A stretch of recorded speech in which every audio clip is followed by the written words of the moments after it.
Hello everyone.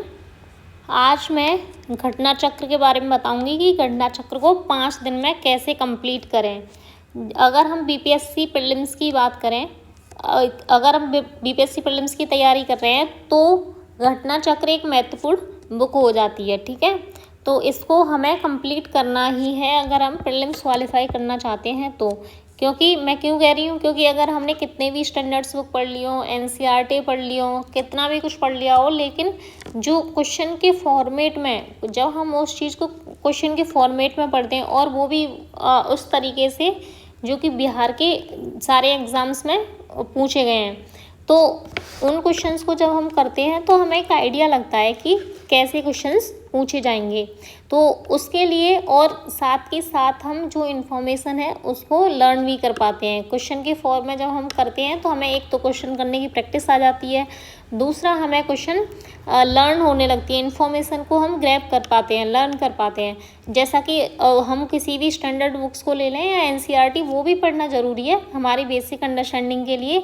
वो पढ़ेंगे तभी हमें ये समझ में आएगा ये सही है, लेकिन इसको भी अगर आप कर लेते हैं तो आपकी तैयारी में आप एक स्टेज आगे पहुंच जाएंगे, एक बढ़त हासिल हो जाएगी आपको। तो मैं इस घटना चक्र की बात करूंगी, ये पूर्वावलोकन के नाम से मिलता है ये बीपीएससी के लिए, और यूपीपीसीएस की भी जो स्टूडेंट्स तैयारी कर रहे हैं वो इसको भी रेफ़र कर सकते हैं, और यूपीपीसीएस के लिए सारे स्टेट्स के मिला करके भी आते हैं, आप उनको भी देख सकते हैं।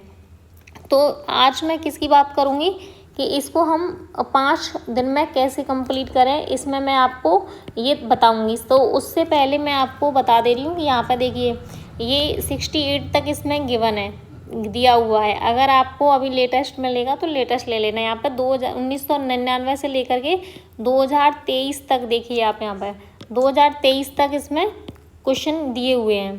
ठीक है, तो आप यहाँ पे देख सकते हैं इसमें किस किस एग्ज़ाम के हैं। देखो CDPO और यहाँ पे CDPO ये एग्ज़ाम्स के इसमें गिवन दिए हुए हैं।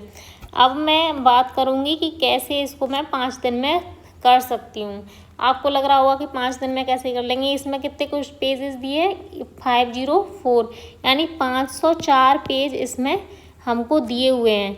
और तो हम कैसे कर सकते हैं इसको 5 दिन में कंप्लीट। तो मैंने यहाँ पे कुछ देखो, मैंने यहाँ पे क्या बताया है, इस सबसे पहले इसमें क्या दिया है, हिस्ट्री, इतिहास में 122 पेज है, और भारतीय राज्यव्यवस्था में मैंने यहाँ पे देखो यहाँ पर 49 पेज हैं, 49 पेज हैं, भूगोल में 50 पेज हैं। ऐसे ही अगर मैं अर्थव्यवस्था की बात करूँगी तो इस तरीके से मैंने यहाँ पे जो लिखे हैं ये पेज है, कितने पेज में कौन सी सब्जेक्ट दी हुई है।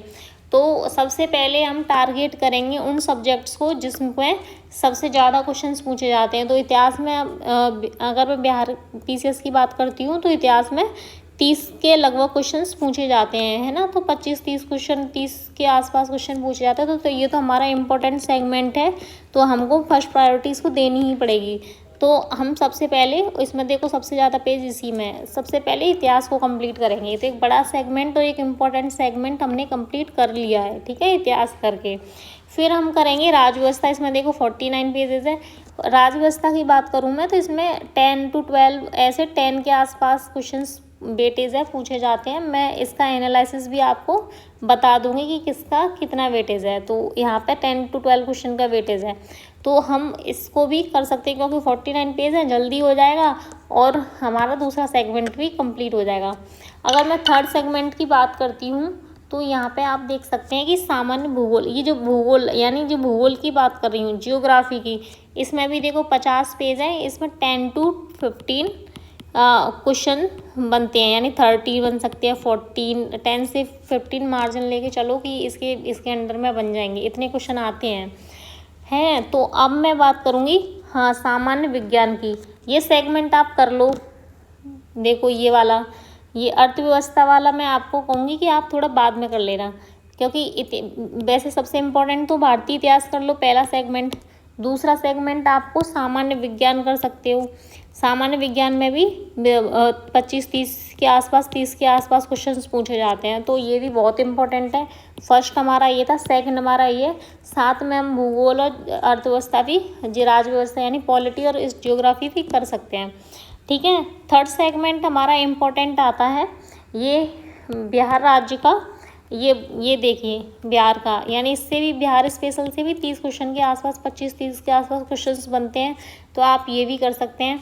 देखो यहाँ पे मैं कैसे कह रही हूँ कि इसको छोड़ सकते हैं। देखो ये जो है सामान्य गणित एवं तर्कशक्ति परीक्षण, यानी 49 पेज है ये गणित वाला, मैथ वाला, इसको बाद में सॉल्व कर लेना। लेकिन फिलहाल जो मैं 5 दिन की बात कर रही हूँ उसमें इसको स्किप भी कर सकते हो आप।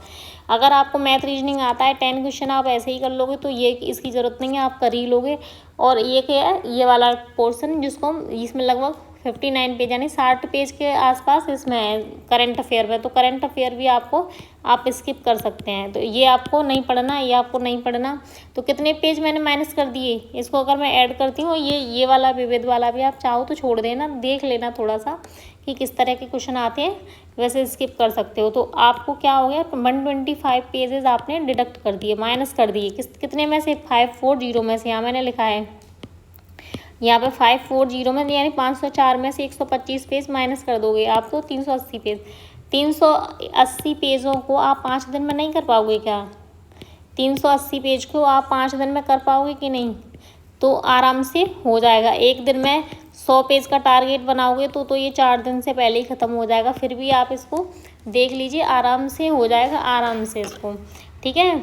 लेकिन आपने NCERT बेसिक बुक और बेसिक नॉलेज आपको टॉपिक की है, तभी आप इससे बेनिफिट ले सकते हो।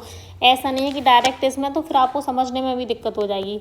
और इसमें देखो किस प्रकार क्वेश्चन गिवन दिए हुए। मैं ये भी बात कर सकती हूँ, भारतीय इतिहास ऐसे करके सेगमेंट है, इसमें इस तरीके से एक क्वेश्चन है, फिर उसकी एक्सप्लेनेशन दी हुई है, फिर दूसरा क्वेश्चन, फिर इसमें इसकी व्याख्या है, ठीक है। इस तरह इसमें सारे क्वेश्चन दिए हैं हिस्ट्री के। और फिर इतिहास ख़त्म हो जाएगा तो फिर उसके बाद राज्य व्यवस्था और फिर ज्योग्राफी, इस तरह इसमें घटना चक्र में दी हुई है। तो ये बहुत इम्पोर्टेंट बुक है। और इसके साथ मैं आपको भी बता दूंगी कि क्या क्या और हम कर सकते हैं। PYQ, इससे तो हमारा PYQ कवर हो गया क्या, लेकिन हमको यही PYQ के लिए रेफ़र करनी चाहिए? नहीं, इसके लिए हमें PYQ के लिए एक तो ये हो गया, ठीक है, ये तो सभी PYQ है सबके मिला के। बट हमको एक बिहार BPSC जिस एग्ज़ाम को हम दे रहे हैं ना, उस एग्ज़ाम के एग्जैक्टली जो PYQ यानी पेपर है, अनसॉल्व पेपर है, अनसॉल्व पेपर के फॉर्म में कि एक साल में कितने क्वेश्चन सारे मिला के एक पेपर कैसा है, वो हमें सॉल्व ज़रूर करने चाहिए। तो ऐसे आप या तो कोई बुक ले सकते हैं या फिर PYQ डाउनलोड कर सकते हैं पिछले सालों के। तो इस तरीके से आप PYQ को कवर कर सकते हैं और अपनी तैयारी को एक नई दिशा दे सकते हैं। So thank you so much. आपको कैसा लगा ये वीडियो कमेंट बॉक्स में ज़रूर बताइए। अगर आपने मेरे चैनल को सब्सक्राइब नहीं किया है तो ज़रूर कर लीजिए। ऐसे ही मैं आपको कुछ टिप्स देती रहूँगी। तो thank you so much for watching this video.